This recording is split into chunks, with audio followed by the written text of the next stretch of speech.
আজকে একটা টিভি আছে, নাম হলো ৭১ টিভি। ধরে কোন কি টিভি? ৭১ টিভি। আমি কোনোদিন বাংলাদেশের কোনো টিভিতে যাইনি, কিন্তু ৭১ টিভি আমাকে দেখাচ্ছে। আপনার দেখছেন ৭১ টিভি? খবরে আমাকে দেখাচ্ছে যে আমি নারীদেরকে কটাক্ষ করে ওয়াজ করি।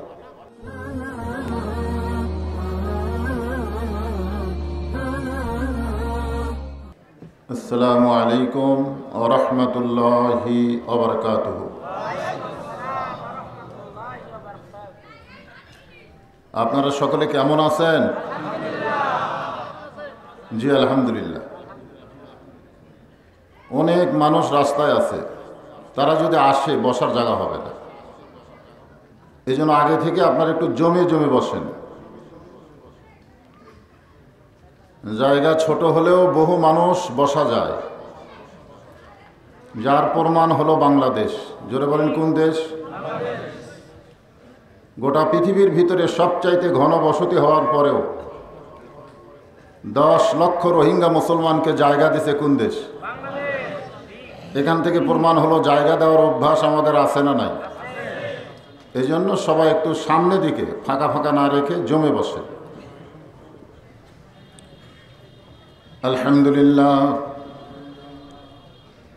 আলহামদুলিল্লাহি নাহমাদুহু ওয়া নাস্তাঈনুহু ওয়া নাস্তাগফিরুহু ওয়া নু'মিনু বিহি ওয়া নাতাওয়াক্কালু আলাইহি ওয়া নাউযু বিল্লাহি মিন শুরুরি আনফুসিনা ওয়া মিন সাইয়্যাতি আ'মালিনা মান ইয়াহদিহিল্লাহু ফালা মুদিল্লা লাহু ومن يضلله فلا هادي له। সকলে জবান খুলে বলেন আশহাদু আল্লা ইলাহা ইল্লাল্লাহু ওয়াহদাহু লা শারীকা লাহু ওয়া আশহাদু আন্না মুহাম্মাদান আবদুহু ওয়া রাসূলুহু আল্লাযী আরসালা রাসূলাহু বিল হাক্কি বাশীরাও ওয়া নাযীরা ওয়া দাঈয়ান ইলাল্লাহ বিইজনিহি ওয়া সিরাজাম মুনীরা। فقد قال الله تعالى في كلامه المجيد والفرقان الحميد। জবান খুলে সকলে পড়েন আউযু বিল্লাহি মিনাশ শাইতানির রাজীম। বিসমিল্লাহির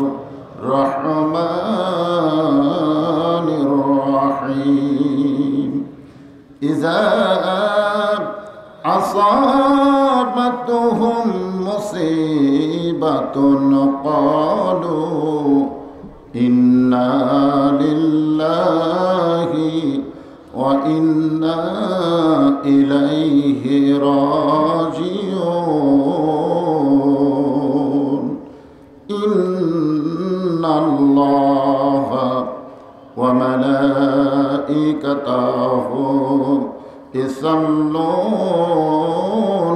আলান নবী ইয়া আইয়ুহাল্লাযীনা আমানু সাল্লু আলাইহি ওয়া সাল্লিমু তাসলিমা।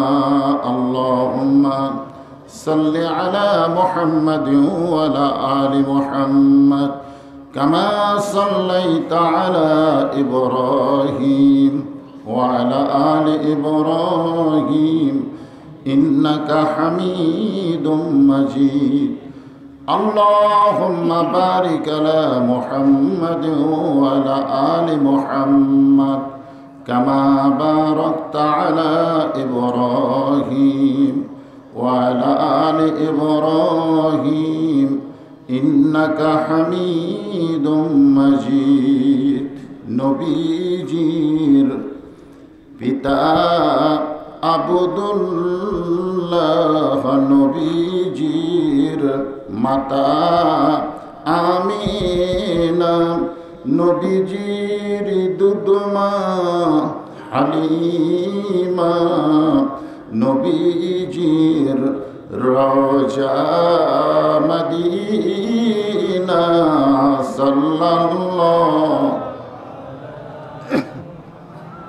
সাল্লাল্লাহু আলাইহি ওয়াসাল্লাম। সাল্লাল্লাহু আলা মুহাম্মাদ সাল্লাল্লাহু মশরিকে হুব্বে মুহাম্মদ। সকলে বলি সাল্লাল্লাহু আলাইহি ওয়াসাল্লাম। मतलाए दीवानी माँ, मतलाए खुर्शीद इश्कास, सीनाए सुजानी माँ, बलागल उला बिकमालिही, कशफत दुजा बिजमालिही, हसनत जमीओ खिसालिही, सल्लो अलैहि व आलिहि। अल्लाहुम्मा आमीन। জান্নাতের বাগান থেকে জান্নাতি মানুষদেরকে নিয়ে আমি গুনাহগার তোমার রহমতের দরজায় দোকানা হাত তুলেছি। আল্লাহ, হাসরের ময়দানে জাব্বার আর কাহার নামে রূপ নিয়া তুমি যখন বিচার শুরু করবে, তোমার সামনে দাঁড়ায়া সমস্ত নবীরা নাফসি নাফসি বলে কাঁদতে থাকবে। এমন কঠিন অবস্থা হাসরে হবে, সেদিন সমস্ত নবী তার উম্মতকে ভুলে যাবে, শুধু বলবে আল্লাহ আমার কি হবে, আমার কি হবে। একমাত্র দরদি নবী শাফাতের কান্ডারি ইয়া রব্বি হাবলি উম্মতি বলে সেজদায় পড়ে যাবে। সেই কঠিন মুসিবতের সময় আজকের এই মাহফিলকে ওসিলা করে আমাদের সবাইকে রাসূলের উম্মতের কাতারে আল্লাহ কবুল করে নিও। সুবহান রাব্বিকা রাব্বিল ইজ্জাতি আম্মা ইয়াসিফুন ওয়া সালামুন আলাল মুরসালিন ওয়ালহামদুলিল্লাহি রাব্বিল আলামিন। লা ইলাহা ইল্লাল্লাহ, লা ইলাহা ইল্লাল্লাহু, লা ইলাহা ইল্লাল্লাহু, লা ইলাহা ইল্লাল্লাহ, লা ইলাহা ইল্লাল্লাহ। চাঁদ সূরজ আর গ্রহ তারা আল্লাহ নামের পাগল পারা, চাঁদ সূরজ আর গ্রহ তারা আল্লাহ নামের পাগল পারা। আমার আল্লাহ নামের এতই দয়া, আল্লাহ নামের এতই মায়া, লুকিয়ে রাখছেন হে আল্লাহ জোরে লা ইলাহা ইল্লাল্লাহ, লা ইলাহা ইল্লাল্লাহু ইল্লাল্লাহ, ইল্লাল্লাহু ইল্লাল্লাহ, লা ইলাহা ইল্লাল্লাহ, লা ইলাহা, লা ইলাহা ইল্লাল্লাহু মুহাম্মাদুর রাসূলুল্লাহ। রাসূলের মহব্বতে জবান খুলে সকলে বলবো সাল্লাল্লাহু আলাইহি ওয়াসাল্লাম। আপনি রাসূলের প্রতি দরুদ পড়লেন মোহাম্মদপুর উপজেলায়, অথচ পড়ার সঙ্গে সঙ্গে একদল ফেরেশতা আপনার নামে দরুদগুলো রাসূলের রওজায় পৌঁছে দেয়। এই জন্য দরুদ পড়তে আমাদের কোনো আপত্তি। সুন্দর নাম মোহাম্মদপুর,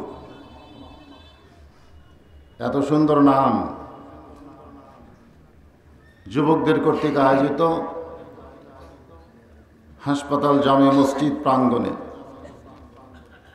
২৭তম বার্ষিকী ওয়াজ মাহফিলে আল্লাহ তাআলা যিনাকে সম্মানিত সভাপতির আসনে কবুল করেছেন, অধ্যাপক মাওলানা ওসিউজ্জামান বুলবুল সাহেব, আমি আমার অন্তরের অন্তঃস্থল থেকে আজকের এই মাহফিলের সম্মানিত সভাপতিকে শুভেচ্ছা জ্ঞাপন করছি। আজকের এই মাহফিলের সম্মানিত ওলামায়ে কেরাম, আপনাদের মাঝে মাঝে অনেক আলেম ওলামা বসে আছেন, আছে না নাই? যিনারা আমার চাইতে অনেক উপরে, অনেক দামি, কিন্তু বসে আছে নিচে। আমার ওয়াজের ক্যাসেটে আপনারা শুনেছেন, নিচে থাকলে তার দাম কম না। মুদির দোকানে দেখবেন সবচাইতে ওজনের পাথর নিচে থাকে না ওপরে থাকে? নিচে থাকে 1 কেজি মনে করেন, ওপরে থাকে 20 গ্রাম, ইল্লা সভাপতি ছাড়া। আবার টাকা যখন মানুষ সাজায় নিচে থাকে 1000, ওপরে থাকে 2। এই জন্য নিচে যে সমস্ত আলেম ওলামা, হাফেজ কারি ইমাম সাহেবরা বসে আছেন এবং মাগরিবের নামাজের পর থেকে এত রাত পর্যন্ত কোরআন হাদিসের আলোকে অত্যন্ত গুরুত্বপূর্ণ আলোচনা করে আপনাদেরকে শোনালেন, আলেম ওলামা সহ আজকের এই বক্তাগণকে অন্তরের অন্তঃস্থল থেকে আমি শুভেচ্ছা জ্ঞাপন করছি। এই মুহূর্তে আমার সামনে যারা বসে আছেন কোনোদিন আমাকে দেখেন নাই, কিন্তু আমার আওয়াজ শুনেছেন, ঠিক না? অনেকে ভিডিওতে দেখেছেন, সরাসরি এভাবে দেখা হয়নি। যে সমস্ত মানুষেরা আল্লাহর বান্দার আজকের এই জান্নাতের বাগানে কবুল হয়েছেন, সুবহানাল্লাহ বলেন। আল্লাহ কোরআন কারিমে ইরশাদ করেন, মা আসাবাকা মিন হাসানাতিন ফামিনাল্লাহ। বান্দা বান্দির দ্বারা যখন কোনো ভালো কাজ হয়, সে কাজ বান্দা বান্দি করে না, বরং কে করায়? আজকের এই জান্নাতের বাগানে বসা, এটা কার ইচ্ছা? যে আল্লাহ দয়া করে রহম করে আল্লাহর পাগল বান্দাদেরকে আমার সামনে কবুল করেছেন। আমি আমার অন্তরের অন্তঃস্থল থেকে আপনাদের সবাইকে শুভেচ্ছা জ্ঞাপন করছি। সম্মানিতা মা বোনেরা, পর্দার অন্তরালে বলতেই হবে, কি বলা লাগবে না? আসলে মা বোনেরা পর্দার ভিতরে থাকতে হবে। কার ভিতরে? পর্দার ভিতরে। সম্মানিত মা বোনদেরকে, সম্মানিতা মা বোনদেরকে অন্তরের অন্তঃস্থল থেকে শুভেচ্ছা জ্ঞাপন করে আর একবার মন চাচ্ছে আপনাদেরকে জিজ্ঞাসা করতে, আপনারা কেমন আছেন? জি আলহামদুলিল্লাহ। সকলে বলবো রব্বানা লাকাল হামদ হামদান কাসীরান তাইয়্যিবান মুবারাকান ফিহি। আমি কয়েকদিন আগে এসেছিলাম এই আপনাদের মাগুরাতে, জায়গার নাম হলো শ্রীপুর, আর আজকে হলো আসলেই তফাৎ। ওখানে আমাকে দাওয়াত দিয়েছিল 3 তারিখে, মঞ্চে উঠাইছে 4 তারিখে। নাম যে শ্রীপুর, বোঝেন না? কিন্তু আজকে মোহাম্মদপুর, কথার সাথে মিল আছে আলহামদুলিল্লাহ। তো আমি যে আয়াতে কারিমা আপনাদের সামনে তেলাওয়াত করেছি, আমাদের বগুড়াতে কোনো মানুষ মারা গেলে মরার খবর শুনে সকলে বলে ইন্না লিল্লাহি ওয়া ইন্না ইলাইহি রাজিউন। আপনাদের এখানকার খবর কি? একই খবর আলহামদুলিল্লাহ। আমি অনেক লোককে জিজ্ঞাসা করি, মানুষ মরলে এই কথা আপনারা বলেন কেন? সবাই বলে, সবাই কয়, আমরাও কই। মানে কি জন্যই বলে এখনো অনেক লোক আমরা জানি তাহলে আজকে আমাদের জানার দরকার আছে না নেই? আমাদের কাছে মৃত্যুটা হলো সবচাইতে খারাপ খবর। এই আয়াতে কারিমা সম্পর্কে আল্লাহ কি বলতেছেন? ইজা মানে যখন, আসাবাতুহুম মুসিবা, তোমাদের উপরে বিপদ আপদ মুসিবত আসবে, ক্বালু, তখন তোমরা বলবে ইন্না লিল্লাহি ওয়া ইন্না ইলাইহি রাজিউন। তাহলে আয়াতের শাব্দিক অর্থ আপনারা কি বুঝলেন? বিপদ আপদ মুসিবত যখন আসবে তখন এটা পড়তে হবে। আমরা কখন পড়ি? মানুষ মরে গেলে পড়ি। তাহলে আমাদের কাছে মরাটাই হলো, আরো জোরে কম, আপনারা অন্তর থেকে বলেন মরাটা বিপদ না ভালো? অন্তর থেকে বলতেছেন ভালো। তাহলে এটা বিপদের আয়াত কেন পড়েন? না জানা পড়েন।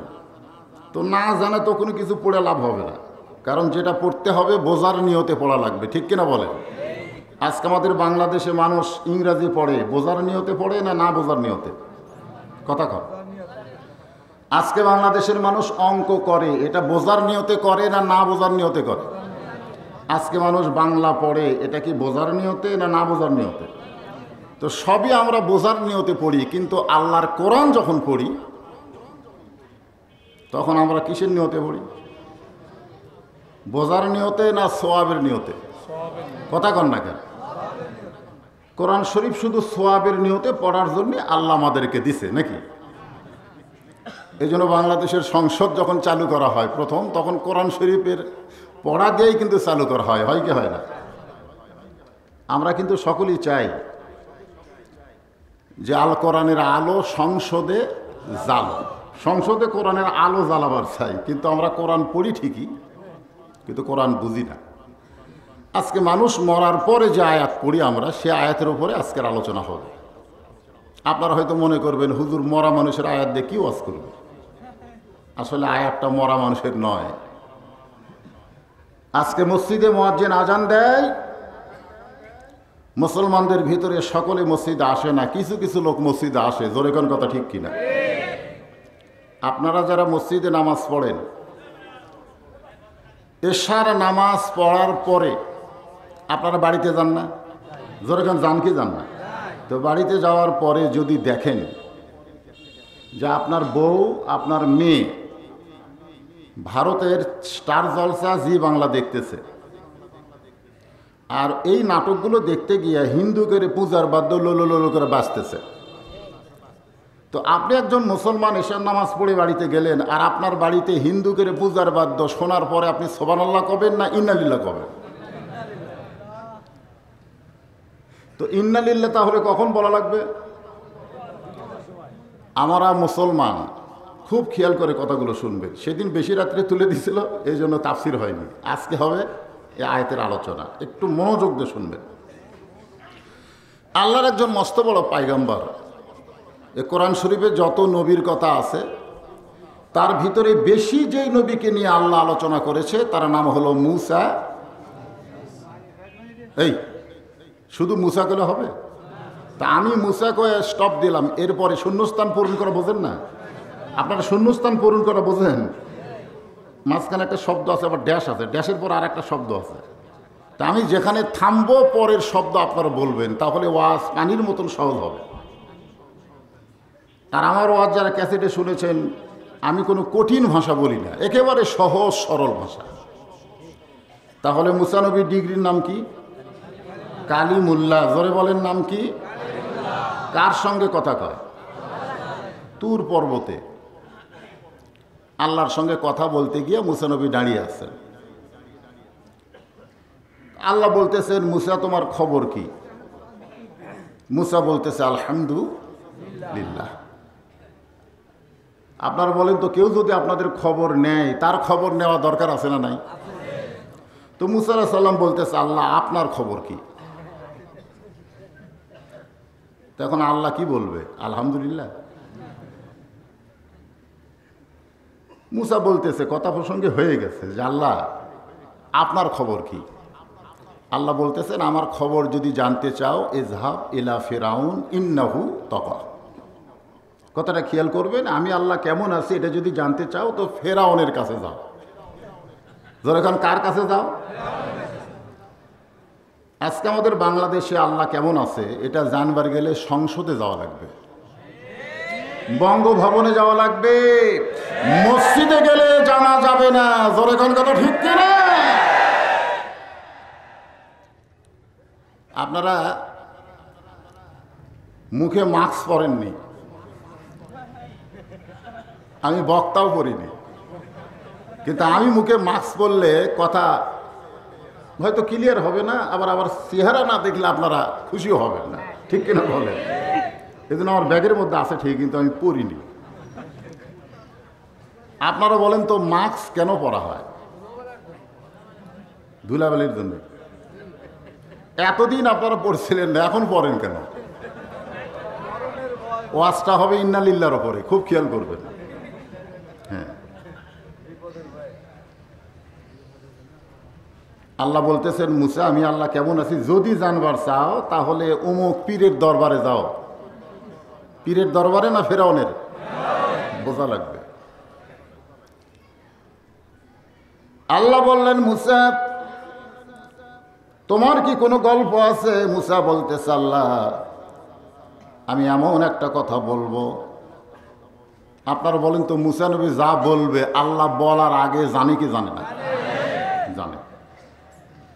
আমার আল্লাহকে বলা লাগে না। অনেক সময় আমার ভাই আর আমি দুইজন মিলে গেছি মসজিদে আসরের নামাজ ধরতে। তা আমি যাই 4 রাকাতই পাচ্ছি, কিন্তু আমার বড় ভাই 1 রাকাত মিস করছে। নামাজ শেষ হলে আমি বললাম আমি 4 রাকাত পেলাম, তুমি মিস করলে কেন? বলে নিয়ত করবার যায়। এখন কি করবার যায়? আমি নিয়ত করতে তো দেরি হবে না, তুমি কি করছো ঠিক করে কাউ কয় আমি নিয়ত পড়িছি। নয়তো নুসল্লিল্লাহি তাআলা আরবা রাকাতি সালাতুল আসর বলতে বলতে ইমাম রুকুর থেকে শেষ হতো, আমার 1 রাকাত মিস। আপনারা বলেন তো যে লোকটা আসরের নামাজের ওযু করেছে মসজিদের মধ্যে ঢুকেছে, আমার আল্লাহ জানে কি জানে না? আবার কি নয়তো নয়তো বলে জানান লাগবে? আল্লাহ সব জানে, কিন্তু জানার পরেও আল্লাহর একটা অভ্যাস হলো জানতে চায়। আল্লাহ বললেন মুসা তুমি মনে হয় কিছু বলতে চাও। মুসা বললেন আল্লাহ এমন একটা কথা বলবো, কথাটা হলো আমার যা আছে আপনার তা নাই। কথাটা হলো আমার যা আছে আপনার তা নাই। আল্লাহ বলেন মুসা এমন কথা বলা ঠিক না, আমি আল্লাহর সব আছে তোমার কিছুই নাই। আমরা কিন্তু বলি সব কিছু কার? আরো জোরে বলেন। মুসা বলতেছে আল্লাহ চিন্তা করে দেখেন। আল্লাহ বলে কি বলতে চাও? মুসা বলতেছে আল্লাহ আমার মৃত্যু আছে কিন্তু আপনার মৃত্যু নাই। ইন্না লিল্লাহি ওয়া ইন্না ইলাইহি রাজিউন, যেটা মানুষ মরার পরে আমরা বলি। আল্লাহ বললেন মুসা মৃত্যু তোমার কাছে কেমন মনে হয়? মুসা বলতেছে আল্লাহ দুনিয়ার জীবনে যত নিয়ামত দান করেছেন সবচাইতে উত্তম নিয়ামতের নাম হলো মৃত্যু। সোহান আল্লাহ ঠিকই করলেন, মানুষ বললে ইন্নালিল্লাহ কোনকে? দুনিয়াতে যত নিয়ামত আল্লাহ দান করেছেন সবচাইতে উত্তম নিয়ামতের নাম কি? আরো জোরে। কার জন্যে? ওয়ালা তাকুলু লিমান ইউকতালু ফি সাবিলিল্লাহি আমওয়াতুন বাল আহইয়াউ ওয়ালাকিন লা তাশউরুন।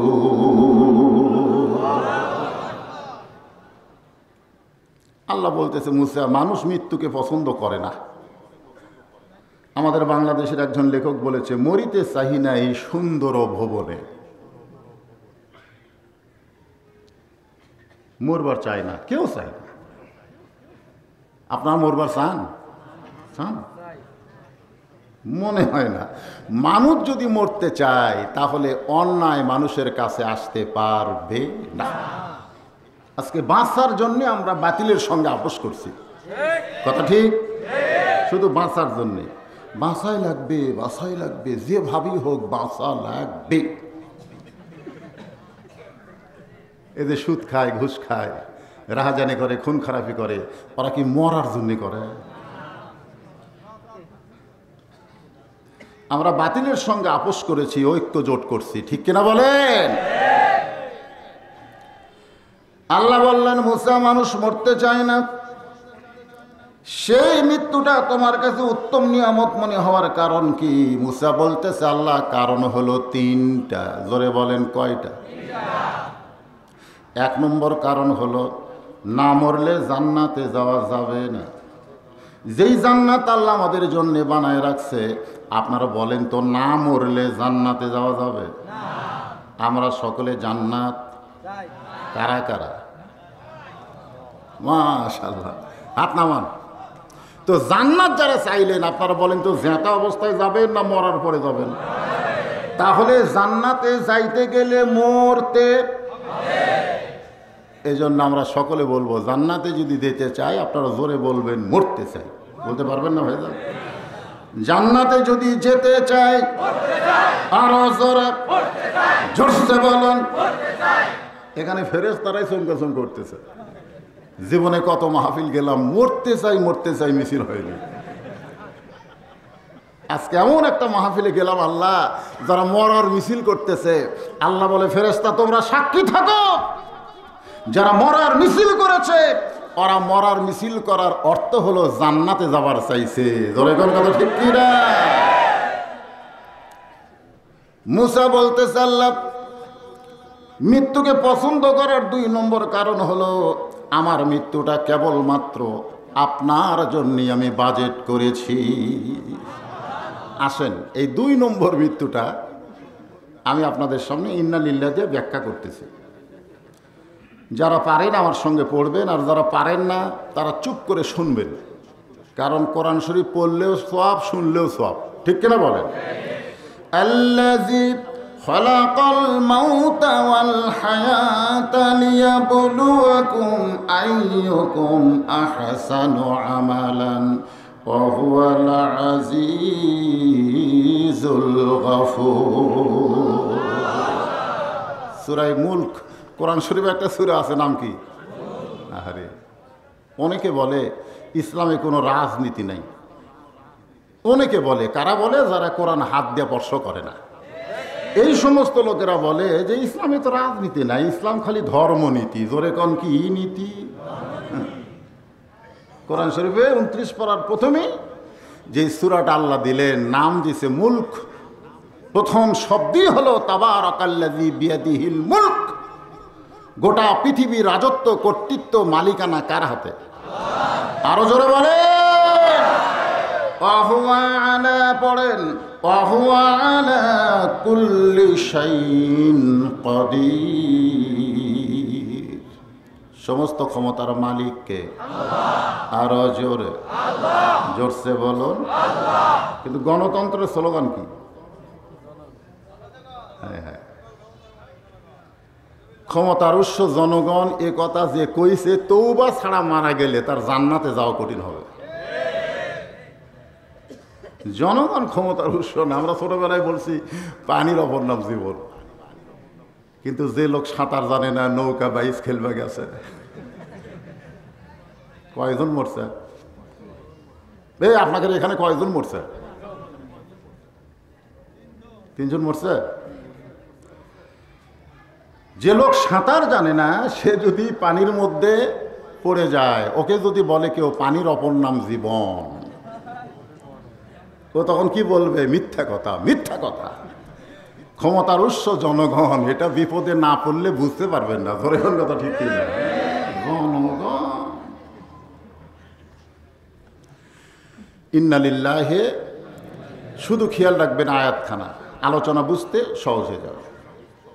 আল্লাহ বললেন, খালাকাল মাউতা ওয়াল হায়াতা, মৃত্যু এবং হায়াতকে সৃষ্টি করেছেন কে? আরো জোরে। তাহলে আপনারা বলেন, করোনা মারতে, জোরে কোন, করোনা মারতে যদি আল্লাহ বাঁচায়। যত মাস্ক পরেন, যত নিয়ম নীতি মানেন, আপনি বাঁচতে পারবেন না যদি আল্লাহ না বাঁচায়। জোরে কোন কথা। এই ইমান গেল কোথায়? আমার এলাকায় একজন রিক্সা চালায়, ওকে বললাম মুখে মাস্ক দে, আপনি দেন, আপনি দুর্বল ইমান। আমি বললাম তোর ইমান সবল কেমনে বুঝিস? বাংলাদেশে কোনো রিক্সাওয়ালা মরছে?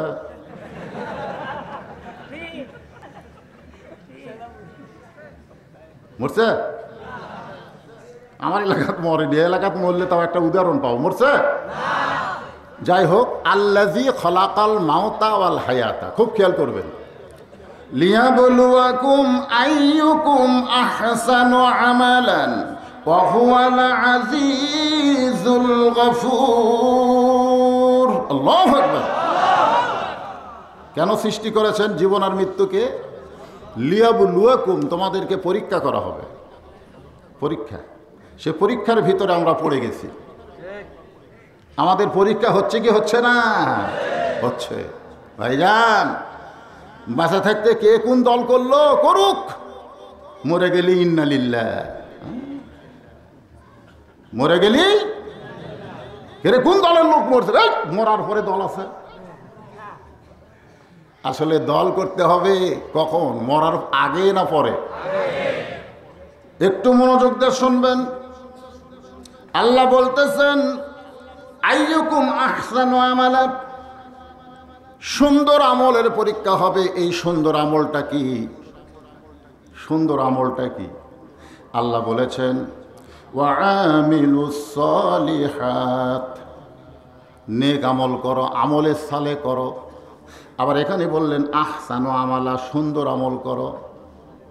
এই সুন্দর আমল করতে গেলে সুন্দর একটা পরিবেশ লাগবে। মুসলমান সন্তান জন্ম দেয়া হিন্দুর বাড়িতে যদি লালন পালন করতে দেয়, 10 বছর পরে মুসলমান যদি তার সন্তানকে ফেরত চায়, ওই হিন্দুর বাড়িতে লালন পালন হওয়ার কারণে ওই সন্তান কি বলবে? আল্লাহ আল্লাহ বলবে না ভগবান বলবে? আবার হিন্দু জন্ম দিয়ে মুসলমানের বাড়িতে যদি লালন পালন করতে দেয়, 10 বছর পরে যদি হিন্দু আবার সন্তান ফেরত চায়, আপনারা বলেন তো ওই সন্তান ভগবান কবে না আল্লাহ কবে?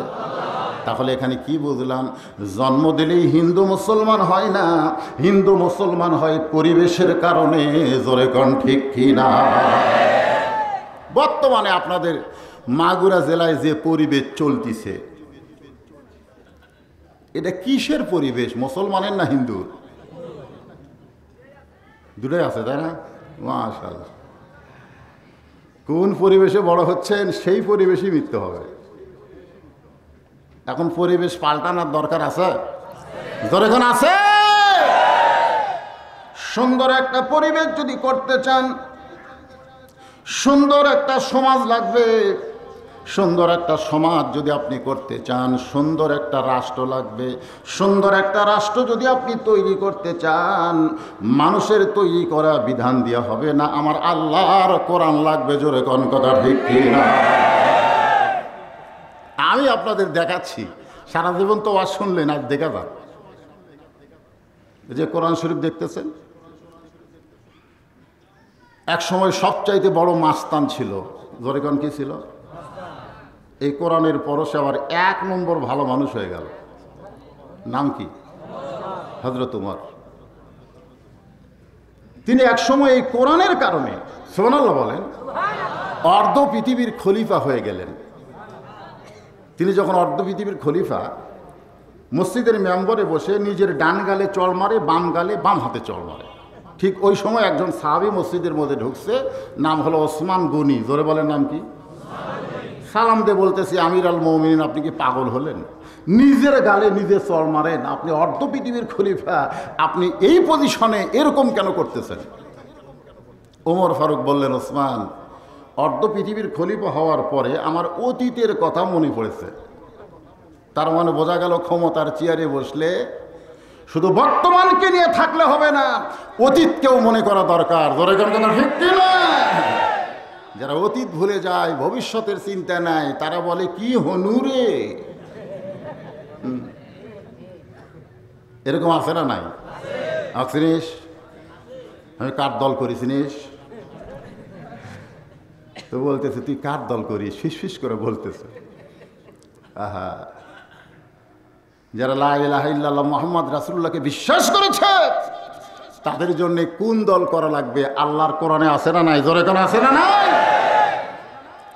ওসমান গনি বললেন, ইয়া ওমর, ভাই ওমর, আপনার অতীতের খবর কি? ওমর ফারুক বললেন, অতীতে আমি খালার বাড়িতে রাখাল ছিলাম। কি ছিলাম? ছাগল চড়াতে যাইতাম। সন্ধ্যার সময় যখন ছাগল ফেরত আনতাম, খালা ছাগলের পাল গুনে 2-3টা কম পড়েছে। আমার কান ধরে বলে, ওমর কয়টা নিয়ে গেলি, কয়টা ফেরত আনলি? আমি আবার দৌড় দিতাম। হারানো ছাগলগুলো খুঁজে খুঁজে যখন খালারে দিতাম, আমার খালা মাথার চুল টেনে বলতো, আজকে যেই ভুল করেছো আগামীকাল যদি একই ভুল করো তোমার রাখালির চাকরি ক্যান্সেল হয়ে যাবে।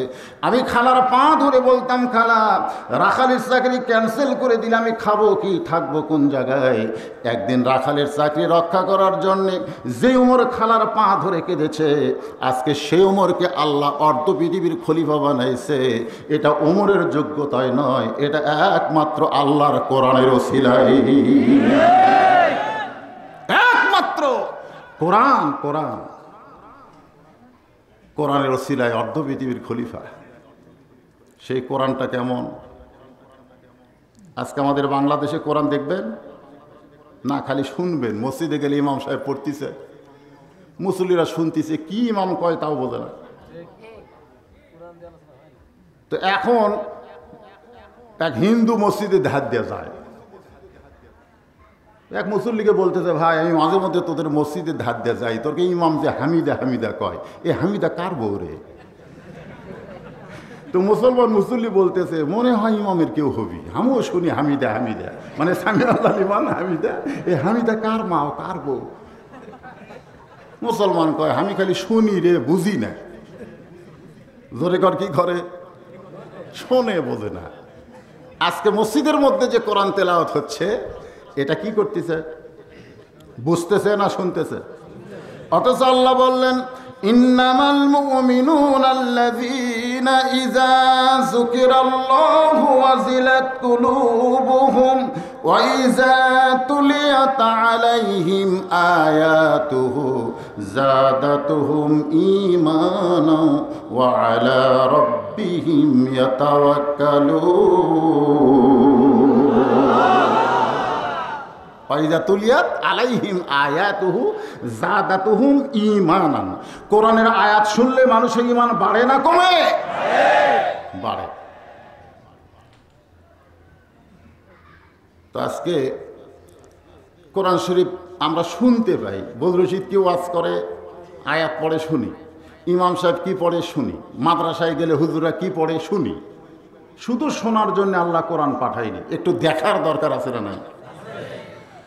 হযরত ওমর আল্লাহর কোরআনকে দেখার জন্য, আহসানু আমালা, সুন্দর আমলকে দেখার জন্য ছদ্মবেশে মদিনার অলি গলি ঘুরতেছে। হঠাৎ হযরত ওমর দেখতে পায় 2 পাহাড়ের মাঝখানে গিরিপথ। জোরে বলেন, কি পথ? গিরিপথ বোঝেন? ভাই তো হজ করছেন, যারা হজ করছে তারা ওই পাহাড়ের মাঝখানে যে রাস্তাটা আছে, 2 পাহাড়ের মাঝখানে, 2 দিকে পাহাড়, মাঝখানে রাস্তা, একে বলা হয় গিরিপথ। অর্ধ পৃথিবীর খলিফা ছদ্মবেশে গিরিপথে ঘুরতেছে। হঠাৎ হযরত ওমর দেখতে পায় একটা সুন্দরী মেয়ে ধীর গতিতে হেঁটে হেঁটে চলতেছে। কি মেয়ে? সুন্দরী মেয়ে। ওমর ফারুক বললেন, আলহামদুলিল্লাহ। সুন্দরী মেয়ে দেখলে প্রশংসা করবেন কার? তার রাস্তা দিয়ে সুন্দরী যায় কি যায় না? আপনাদের কাছে সুন্দরী বলতে কি? আমি এক ছেলেকে বলেছিলাম সুন্দরী, তো সবচাইতে সুন্দরী হলো পূর্ণিমা। ছেলেরা বলতেছে, আমি বললাম পূর্ণিমাই সুন্দরী? বলে কেউ বলে মৌসুমী, কেউ বলে পপি। আমি যুবকের হাত ধরে বললাম, থাম থাম, যদি বাংলাদেশে কোরআনের সমাজ চালু হতো, তুমি যাদেরকে সুন্দরী বললে এরা কেউ সুন্দরী না, এরা হলো বিশ্ব বেহায়া। ধরে কোন কথা ঠিক কিনা? এখন একটা স্লোগান হবে, আগে আসলে আমি যে যুক্তি দিলাম যে এত ঘনবসতি হওয়ার পরেও 10 লক্ষ রোহিঙ্গা মুসলমানকে জায়গা দিচ্ছে কোন দেশ? ঠিক আছে, তাহলে বলবো, তাহলে আপনারা একটু জমে বসেন ভাইজান, একটু জমে বসেন। পিছনে যারা দাঁড়িয়ে আছে তারাও বসেন, বসেন, আল্লাহর রাস্তায় বসেন, সামনে দিকে জমে বসেন আর জিকির করেন, লা ইলাহা ইল্লাল্লাহ, লা ইলাহা ইল্লাল্লাহ, লা ইলাহা, লা ইলাহা ইল্লাল্লাহু মুহাম্মাদুর রাসূলুল্লাহ সাল্লাল্লাহু।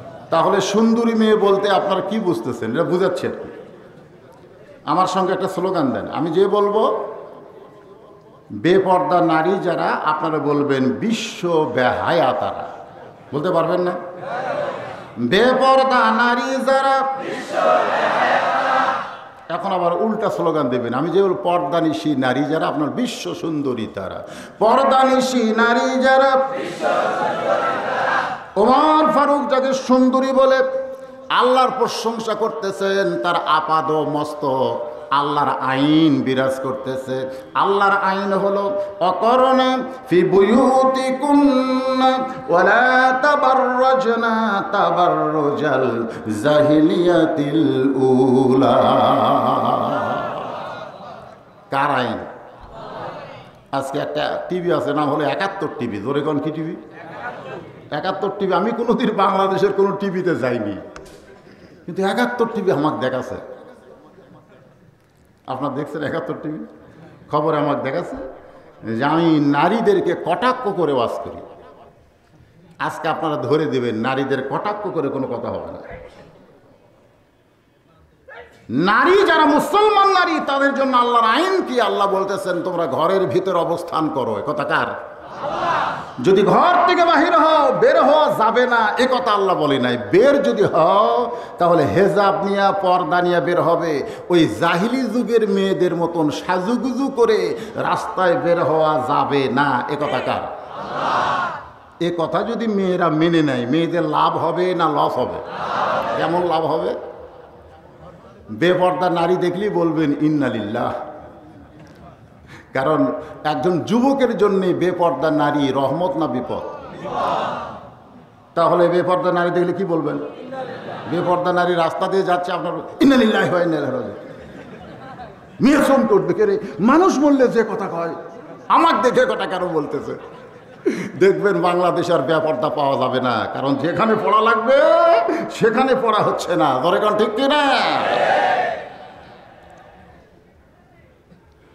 ওমর ফারুক আপাদ মস্তক মেয়েটার পর্দা দেখে আল্লাহর শুকর আদায় করে মেয়েটার নিকটতম গিয়া সালাম দিয়া বললেন, মা, এই নির্জন পথে একা একা চলতেছ, তোমার সামনেও কোনো মানুষ নাই, পিছনেও কোনো মানুষ নাই। এই নির্জন পথে তুমি একা একা চলতেছ, তোমার সামনেও কোনো মানুষ নাই, পিছনেও কোনো মানুষ নাই। মেয়েটা পর্দার থেকে বলতেছে, পথিক, তুমি কি হযরত ওমরকে চিনো? সুবহানাল্লাহ বলেন। মেয়েটা হেজাবের ভিতর থেকে বলতেছে ওমর ফারুককে, পথিক, তুমি কি হযরত ওমরকে চেনো? যদি ওমরকে চিনতে তাহলে এরকম বাজে কথা বলতে না। ওমর ফারুক চমকে বলতেছে, আমি কি বাজে বললাম?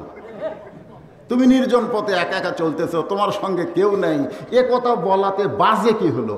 মেয়েটা বলতেছেন, সেদিন ষোড়শী নির্জন পথে যাবে, কোন জন কটু কথা কবে না, পথে আর প্রান্তরে সম্পদের মোহে পড়ে খুন আর রাহাজানি হবে না। সবাই বলেন, যদি মেনে চলি কোরআন আর রাসূলের বিধান, সকলেই শান্তিতে থাকবে। বাংলার সমাজে যেদিন কোরআনের আইন চলবে। মেয়েটা বলতেছে, ঠিক, তুমি জানো না, তুমি যদি ওমরকে চিনতে এরকম বাজে কথা বলতে না। যেদিন থেকে হযরত ওমর কোরআনের সমাজ চালু করেছে, সেদিন থেকে পৃথিবীর এক প্রান্ত থেকে আর এক প্রান্তে একটা মেয়ে যাবে, সেই মেয়েটার কলিজায় একমাত্র আল্লাহ ছাড়া আর কারো ভয় থাকবে না। দেখছেন? আর আমরা মসজিদে যাইতেও চোরের ভয়। খালি 1200 টাকার জুতা যদি পাওয়ার থাকে, আর যদি জোহরের নামাজ আপনি পড়তে চান এই মোহাম্মদপুর কেন্দ্রীয় মসজিদে, আপনি আগে চিন্তা করবেন জুতা রাখবো কোথায়। ঠিক কিনা বলেন? আপনি জুতা হাতে নিয়ে মসজিদে ঢুকতেছেন, মুয়াজ্জিন বলতেছে কার ভয়ে? আপনি বলতেছেন আল্লাহর ভয়। তো আল্লাহর ভয় তো জুতা খেয়ে। তখন মুসকি মুসকি হাসে আর কয়, চোরেরও ভয়, আল্লাহরও ভয়, আল্লাহরও ভয়, চোরেরও ভয়। আল্লাহর ভয়, চোরের ভয় একসঙ্গে যদি রয়, তার কোনোদিন নামাজ কবুল হয় না। আমাদের নামাজ হচ্ছে না, হচ্ছে না, হচ্ছে। একটা চোরের হাত যদি চুরি করার কারণে যে কোরআনের আইন হাত কাটা দে, একটা চোরের হাত কাটলে বাংলাদেশে জুতে কেন সোনার টোপলাও যদি মসজিদের দরজায় রাখে কেউ হাত দিয়ে স্পর্শ করবি না। জোরে কর কথা ঠিক কিনা? কারণ কোরআনের সমাজ যখন চালু হবে প্রত্যেকটা মানুষ তার সীমানা চিনবে। একটা সীমানা আছে, আমার একটা সীমানা আছে না নাই? জোরে কোন আছে না নাই? আমি আমার পকেটে 100 বার হাত দেব, এই পকেটে আমি 100 বার হাত দেবো, এটা আমার। কিন্তু এই পকেটে যদি একবার দেয়, আমি আমার বউকে 100 বার তাকায় দেখবো, কিন্তু আমার সীমানার বাহিরে আমার শালিকে একবারও দেখতে পারবো না। ধরে পরের বউ দেখে আর বাড়ির যা কয় এটা একটা বউ হলো। মানে রাস্তাতে এতগুলা দেখে, বাড়ির যার ভালো লাগে।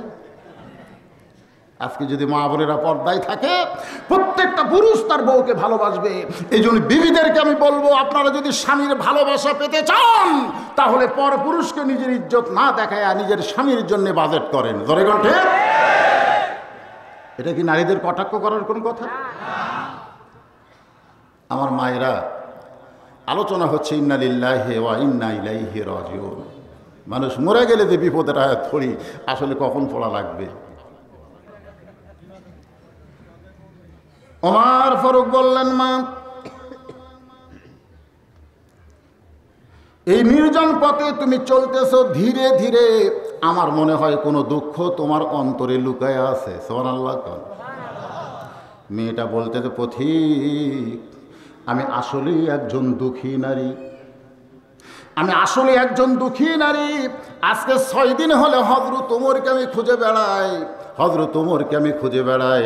আমি আসলেই একজন দুঃখী নারী, কিন্তু আজকে 6 দিন হলে হযরত ওমরকে আমি খুঁজে বেড়াই।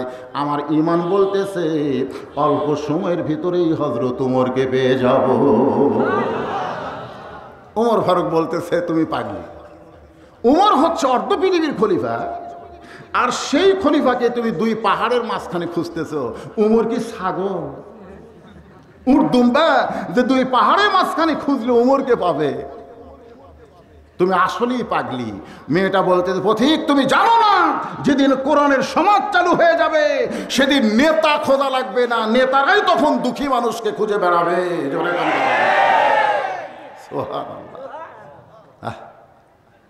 আজকে নেতাদের খোঁজা লাগে, নেতা কোথায়? না, ভোট লেছে মোহাম্মদপুরে, নেতা থাকে ঢাকা, নেতা নাই।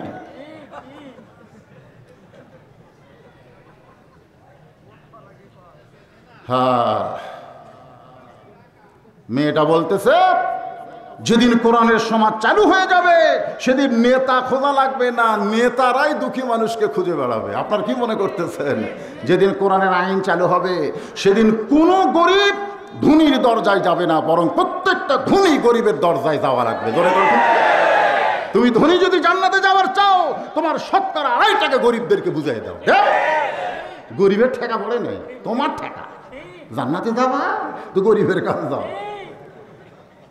কোরআনের সমাজ চলতেছে, 7 দিন ধরে এক লোক 1 ব্যাগ টাকা নিয়ে ঘুরতেছে। গোটা মদিনা ঘরে গরিব নেই। 7 দিন ঘোরার পরে বলে, না, লোকালয় হলো না, মরুভূমির মধ্যে যাই।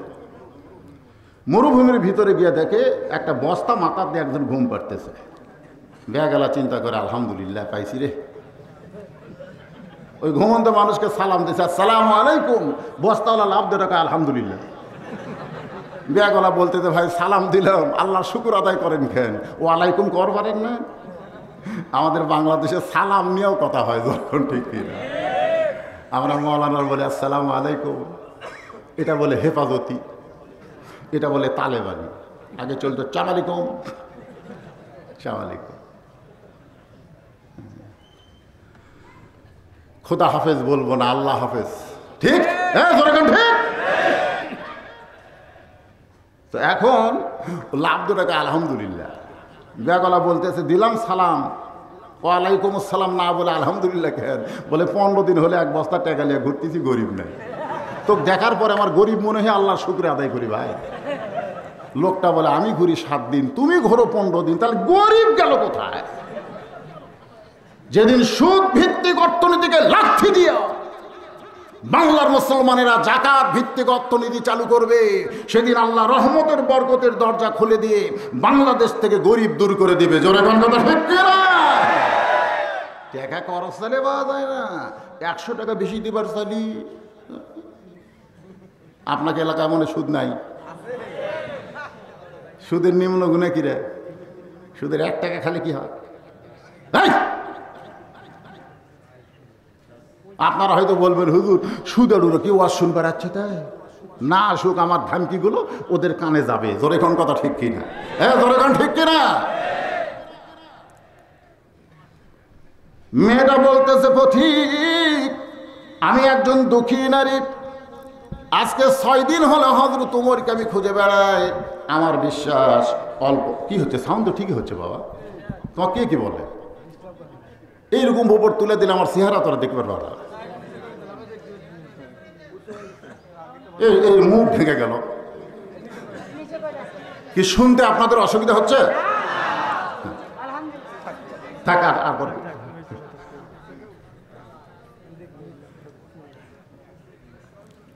ওমর ফারুক বললেন, মা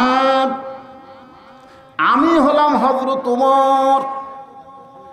সঙ্গে সঙ্গে মেয়েটা বলতেছে আলহামদুলিল্লাহ আলহামদুলিল্লাহ আলহামদুলিল্লাহ। 3 বার আল্লাহর শুকর আদায় করলেন, কারণ তার ঈমান বিজয় হয়েছে। তার ঈমান বলতেছিল অল্প সময়ের মধ্যেই। আপনারা এখন পাওয়া গেছে কি যায় নাই?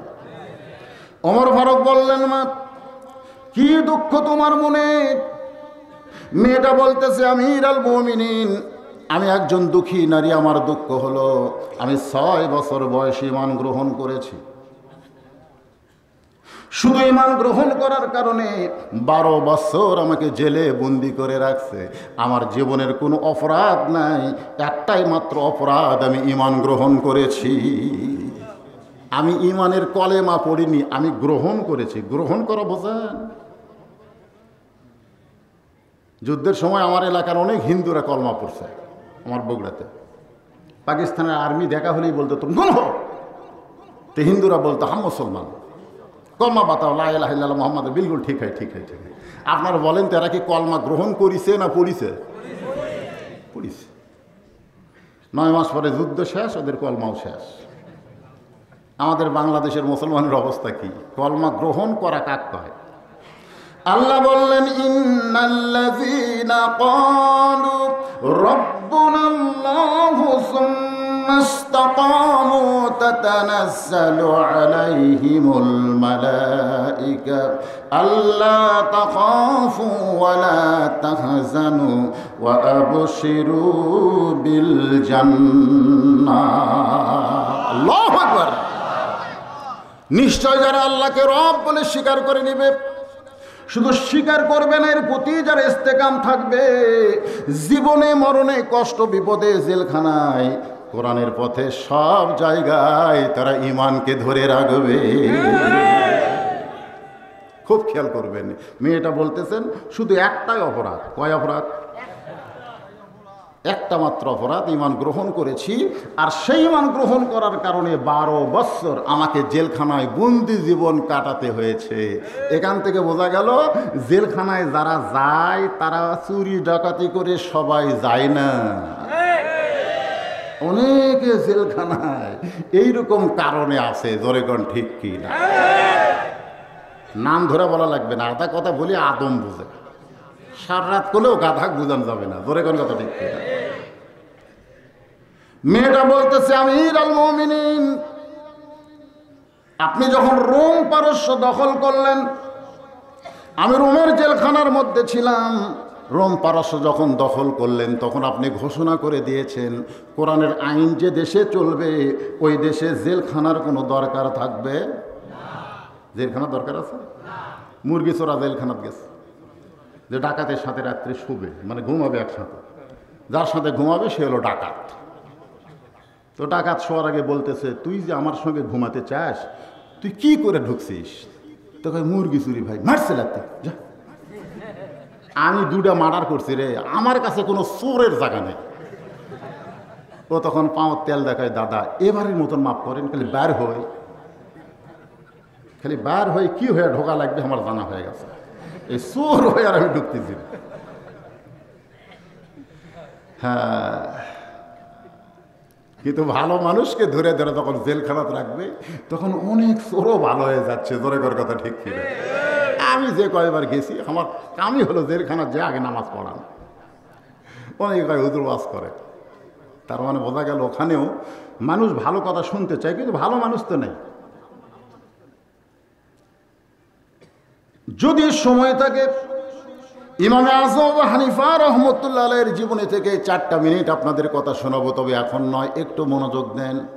মেয়েটা বলতেছে, আমির আল মুমিনিন, আপনি রোম পারস্য দখল করার পরে যখন জেলখানাগুলো মুক্ত করে দিলেন, আমি জেলখানা থেকে মুক্ত হয়ে আমি যাব কোন জায়গায়?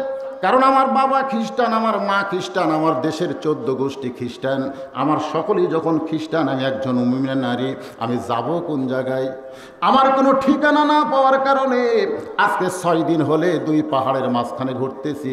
যদি আপনাকে পাই, আপনার কাছে আমি অধম মেয়েটা একটু আশ্রয় চাই। সঙ্গে সঙ্গে ওমর ফারুক বললেন, সকলের কমন আয়াত, সকলে সূরা ফাতিহার মধ্যে আপনারা পড়েন, ইয়াকা না'বুদু ওয়া ইয়াকা নাস্তাঈন। আর একবার বলেন, নাসরুম মিনাল্লাহি ওয়া ফাতুহুন কারীব ওয়া বাশশিরিল মুমিনিন। ওমর ফারুক বললেন, মা আমি তোমাকে আশ্রয় দেবার পারবো না। মেয়েটা কাঁদের বলে, আমির আল মুমিনিন, আমার মতন দুঃখী মেয়েকে আপনি আশ্রয় দিবেন না। ওমর ফারুক বললেন, মা ইসলাম কোনোদিন কাউকে আশ্রয় দেয় না, বরং ইসলাম মানুষকে অধিকার দেয়। সুবহানাল্লাহ কন্যা কেন? ইসলাম কোনোদিন মানুষকে আশ্রয় দেয় না, ইসলামে প্রত্যেকটা মানুষের অধিকার আছে না নাই? মেয়েটা বলতেছে, ইসলামে আমার কি অধিকার? ওমর ফারুক বললেন, তোমার বয়স কত? মেয়েটা বলতেছে, ঈমান গ্রহণ করছি কয় বছরে? আর জেলখানায় ছিলাম 12 বছর, মোট 18 বছর। ওমর ফারুক মুস্কি হাসিতে বললেন, এই মুহূর্তে তোমার সবচাইতে বড় অধিকার হলো ভালো একটা ছেলের সঙ্গে বিয়ে বসা। আমাকে বাংলাদেশের মেয়েদেরকে যদি 18 বছরে বিয়ে দিবার পারেন, জাত তার সাথে না, ভালো ভালো। আমি কিন্তু বলিনি যে ইঞ্জিনিয়ার ডাক্তার খারাপ, তা কিন্তু বলছি সব কিছুর মধ্যে ভালো আছে না নাই? জোরে করে আছে, আছে না নাই? খুব খেয়াল করবেন, আমার মা বোনদের জন্য বলতেছি, মা ভালো একটা ছেলের সঙ্গে বিবাহ বসা। ওমর ফারুক বললেন, এই সময় তোমার অধিকার হলো ভালো একটা ছেলের সঙ্গে বিয়ে বসা। আমার ঘরে একটা ছেলে আছে, নাম হলো আব্দুল্লাহ। জোরে কর, নাম কি? হাদিসের হাফেজ। সে আব্দুল্লাহর সঙ্গে তোমার বিয়ে দিয়ে তোমাকে আমার বৌমা বানায়া আমার ঘরেই তোমাকে আশ্রয় দিবার চাই। লিল্লাহে অর্ধ পৃথিবীর খলিফার সন্তান আব্দুল্লাহ ইবনে ওমর, হাদিসের হাফেজ। ছেলেটা দেখতে সুন্দর, লাল বরণ। সেই ছেলেটার সঙ্গে তোমার বিয়ে দিয়ে তোমাকে আমার বৌমা, জোরে কন কি মা? আপনার এলাকায় বেটার বউ কি হয়? বউ মা হয় না বউ দজ্জাল হয়? হ্যাঁ, কত স্বাদ বাপ মার যে ছেলেকে বিয়ে করাবো, বেটার বউ এসে আমাকে খেদমত করবে। খেদমত। আজকে বৃদ্ধাশ্রমে আপনারা গেছেন কোনোদিন? বৃদ্ধাশ্রমে আমি গেছিলাম। সব কিছু না দেখলে তো ওয়াজ করা যায় না। ওখানে যারা আছে ভাই, শতকরা 100 জনের খোঁজলা দেখলাম কোনো মৌলবীর বাপ মা নেই। আবার কোনো রিক্সা চালক, গরিব মানুষের বাপ মাও নাই রে। খালি বেটা আছে আমেরিকাত, মেয়ে আছে লন্ডনে।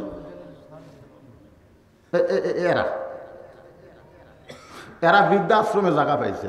অথচ আল্লাহ কোরআনে কি বললেন? ওয়াকাযা রাব্বুকা আল্লা তা'বুদু ইল্লা ইয়্যাহু ওয়া বিল ওয়ালিদাইনি ইহসানান। জোরে বলেন সুবহানাল্লাহ। আল্লাহর বান্দারা একটু মনোযোগ দিয়ে শোনেন। মেয়েটা মুচকি মুচকি হাসতেছে। ওমর ফারুক বলে, মা হাসো কেন? বলে, আপনাকে প্রমাণ দিতে হবে আপনার ছেলেই সবচাইতে ভালো। আপনি বললেন একটা ভালো ছেলের সঙ্গে বিয়ে বসার অধিকার আমার আছে, তাহলে আপনাকে প্রমাণ দিতে হবে আপনার ছেলেই সবচাইতে ভালো। ওমর ফারুক চমকে উঠছে। মেয়েটা বলতেছে, আপনি বলেন যে আপনার ছেলে সবচাইতে ভালো, তাহলে আপনার ছেলের আমি বউ হব, অসুবিধা নাই। ওমর ফারুক বললেন, মা আমার ছেলে সবচাইতে ভালো, এটা আমি কেমনে বলি? তাহলে আপনি যে কইলেন আমার অধিকার হলো ভালো একটা ছেলের সঙ্গে বিয়ে বসা, তাহলে ভালো ছেলে আপনি বলতেছেন আপনার আব্দুল্লাহ। ওমর ফারুক বললেন, মা তুমি আমাকে ঠকায় দিলে। সুবহানাল্লাহ না কেন? তোমার কাছে কি ভালো কোনো ছেলের খবর আছে? মেয়েটা বলতেছে, আমিরুল মুমিনিন, আমার কাছে একটা ছেলের খবর আছে, নাম হলো হোসাইন, বাবার নাম হলো আলী, নানার নাম হলো মুহাম্মাদুর রাসূলুল্লাহ। একটা ছেলের খবর আমার কাছে আছে, নাম হলো কি? হোসাইন, বাবার নাম কি? আর নানার নাম? আপনি দেখেন তো আব্দুল্লাহর এরকম কোনো। ওমর ফারুক বললেন, মা আমি তোমার কাছে ঠকে গেলাম। মেয়েটা বলে, যদি আমার অধিকার থাকে তাহলে হোসাইনের সঙ্গে আমি বিয়ে বসতে চাই। ওমর ফারুক বললেন, জীবনে কোনো দিন ঘটকালি করি নাই। সকলে বলেন ইন্না লিল্লাহি ওয়া ইন্না ইলাইহি রাজিউন। হয়তো বলবেন, হুজুর কেন? আজকে আমাদের বাংলাদেশে যারা ঘটকালি করে, বিশেষ করে আপনাকে মাগুরার খবর আমি জানি না, আমাদের বগুড়া জেলায় যারাই ঘটকালি করে দশক 100 বানায়। অথচ আপনারা জানেন ঘটক কিন্তু আল্লাহ। আমার আল্লাহ ঘটকালি করছে। সুবহানাল্লাহ করেন না কে? আল্লাহর নবীও ঘটকালি করেছেন। চামড়া ফাটা, দেহ ফাটা, কালো সাহাবীর ঘটকালি আল্লাহর নবী করেছেন। জোরে কোন কথা ঠিক কি না? ওমর ফারুক বললেন, মা জীবনে কোনো দিন ঘটকালি করে নাই, আজকে তোমার জন্য ঘটক হয়ে আলীর বাড়িতে যাব। মেয়েটাকে নিরাপদ আশ্রয় দিয়া পড়ন্ত বিকেলবেলায় হযরত আলীর দরজায় গিয়ে সালাম দিলেন। আপনারা যখন কোনো বাড়ির দরজায় যাবেন, কলিং বেলে চাপ দেবেন না, দরজা খটখট করবেন না, এমনি এমনি নাম ধরে ডাকবেন না। রাসূলের সুন্নত হলো আসসালামু আলাইকা আহলাল বাইত, আসসালামু আলাইকুম ইয়া আহলাল বাইত। এই বাড়ির ভিতরে যারা আছো সবার প্রতি আল্লাহ রহমত বর্ষিত হোক। জোরে কর সুবহানাল্লাহ। সঙ্গে সঙ্গে হযরত আলী ওয়া আলাইকুম আসসালাম বলে দরজা খুলে বললেন, ইয়া আমিরুল মুমিনিন, আমার বাড়ির দরজায় আপনি আমারে সালাম দিলেন, কারণ কি? ওমর ফারুক বললেন, আম্মা সাইলা ফালা তানহার, সাইলকারীকে ফিরানো। হযরত আলী বললেন, আপনি কেমনে ফকির, কিসের ফকির? ওমর ফারুক বললেন, আলী রে, জীবনে কোনোদিন ঘটকালি করি নাই, আজকে তোমার হোসেনের ব্যাপারে একটু ঘটকালি করতে চাই। হযরত আলী আসমানের দিকে তাকাই বলে, মাবুদ, ওমর ফারুক যদি আমার ছেলের ঘটক হয় তবে অবশ্যই মেয়ে ভালো হবে। ঘটক যদি ভালো হয়, পাত্র পাত্রী কি খারাপ হয়? আমার ঘটকালিতে বিয়ে করবেন? করবেন না। কারণ আমরা ঘটকালি করলেই বলবো বিবাহ করতে গেলে মোহর না নগদ দেওয়া লাগবে, ডিমান্ড নেওয়া চলবে না। এক ছেলেও এই মৌলবীর ঘটকালি চলবে না। ওমর ফারুক বললেন, মেয়েটার যোগ্যতা হলো 6 বছর বয়সে ইমান গ্রহণ করেছে, 12 বছর ইমানের পরীক্ষা দিয়েছে জেলখানায়। সকালবেলা 3টা করে চাবুক, বিকেলবেলা 3টা করে চাবুক মারছে। এত নির্যাতনের পরেও মেয়েটা ইমান হারা হয় নাই। হযরত আলী বলতেছে, আমিরুল মুমিনিন, আমি মনে মনে যেমন একটা মেয়ে খুঁজতেছিলাম, আপনি তেমন একটা মেয়ের খবর দিয়া দিলে। যদি আপনার ছেলেকে বিয়ে করাবার চান, যারা করাইছেন তাদের জন্য না, যারা এখনো করেন নাই একটু মনোযোগ দিয়ে শুনবেন। আর যেই ছেলেরা এখনো বিবাহ করো নাই, জীবনে যদি বউটা ভালো না পাও, তোমার কোটি কোটি টাকা থাকতে পারে, এরপরও শাহেদ আলীর মতন তোমাকে জেলখানার মধ্যে ঢোকা লাগবে। কত স্বামী বইয়ের কারণে জেলখানাতে আছে আপনারা জানেন? অভাব। ঈদের দিনে বাড়িতে গিয়ে দেখে ম্যাডাম নাই, সাহেব। কাজের বুয়া বলতেছে, স্যার আসেন, সিমাই খান, বিরিয়ানি খান। কয় ম্যাডাম, কয় পাটিত গেছে, পাটিত। বউ আর পার্টিতে গেছে, আর কাজের মেয়েও খাওয়াবে। কোটি কোটি টাকার বাড়ির দিকে তাকায় বলে হায় আফসোস, একটা ঈদের দিন ঘরের মধ্যে শান্তি নাই, বউ নাই। মনের দুঃখে পার্কে ঘুরতেছে। পার্কে যারা ঈদের দিনে ঘরে এরা কিন্তু দুঃখী মানুষ। কিন্তু ঈদের একটা দিন বছরের ভিতরে একদিন, সেই দিন তুই পার্কে ঘুরিস কেন? তো পার্কে ঘুরতে গিয়ে দেখে যে কলার পাতার উপরে এক ফকির আর ফকুন্নি ওই মানুষের কাছে ভিক্ষা করে যা পাইছে, বউ স্বামীর মুখত দেয়, আবার স্বামী বউয়ের মুখত দেয়। ওই দেখে আর বলে আল্লাহ শান্তি কোথায়, গাছতলায় না তিনতলায়?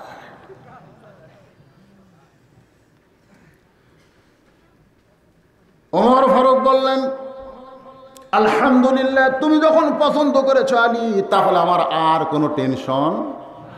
এই বলে হযরত ওমর যখন রওনা দেয়, ঘর থেকে হোসাইন বের হয়ে বলতেছে আমির আল মুমিনিন, আমার বাবা রাজি হইলেই বিয়ে হবে না, আমি রাজি কিনা আপনার জানতে হবে। সুবহানাল্লাহ না কেন? এই জন্য মেয়েদের ব্যাপারে শুধু বাপ মা রাজি থাকলে হবে না, যেই ছেলেকে যেই মেয়েকে আপনি বিবাহ দিবেন সেই মেয়েরও মতের দরকার আছে না নাই? কারণ আল্লাহ রাসূল প্রত্যেকটা মেয়ের মত নিয়ে তারপরে বিয়ে দিয়েছে। সুবহানাল্লাহ খান। ওমর ফারুক বললেন হোসাইন তুমি কি বলতে চাও? হোসাইন বলতেছে আমির আল মুমিনিন, আপনি যেই মেয়ের খবর দিলেন সেই মেয়েকে আমি বিবাহ করব কিনা? ওমর ফারুক বললেন কেন করবা না? মেয়েটা 6 বছর বয়সে ঈমান গ্রহণ করেছে, 12 বছর জেলখানায় বন্দি জীবন কাটাইছে, এরপরেও সেই মেয়েটাকে কেন বিবাহ করবে না? হোসাইন বলতেছে আমির আল মুমিনিন, আপনি আমার মুরব্বী, আমার বাবাও আমার মুরব্বী, আপনাদের দুইজনকে শুধু আমি জানি, আসল মুরব্বী হিসাবে কেবলমাত্র আমার নানাকে শুধু মানি, যাকে তাকে মানা যাবে না। আগে তাবলিগ ছিল এক দল, জোরেগণ কয় দল? এখন মুরব্বী 2টা হয়ে গেছে। আমার এলাকার এক গ্রুপ ইজতেমা করবে, আর এক গ্রুপ লাঠি লেখা হয়ে আছে। আমি খেলাম কে রে ভাই, গন্ডগোল কেন? মুরব্বী বেড়ে গেছে, মুরব্বী বেড়ে গেছে। কাদরিয়া চিস্তিয়া নকশাবন্দিয়া মোজাদ্দে দিয়া আই রে মুরব্বী রে। একদল যাচ্ছে আর জিকির করতেছে। আমি জিজ্ঞাসা করলাম কে ভাই তোরা কোন দল? আমরা চিস্তিয়া হুজুর, আমরা চিস্তি। আর একদল যাচ্ছে আর বলতেছে আবার দয়াল বাবার দরবারেতে কেউ ফিরে না খালি হাতে। আমি বললাম তোরা কোন দল ভাই? আমরা মোজাদ্দিদিয়া হুজুর। এত মুরব্বী রে।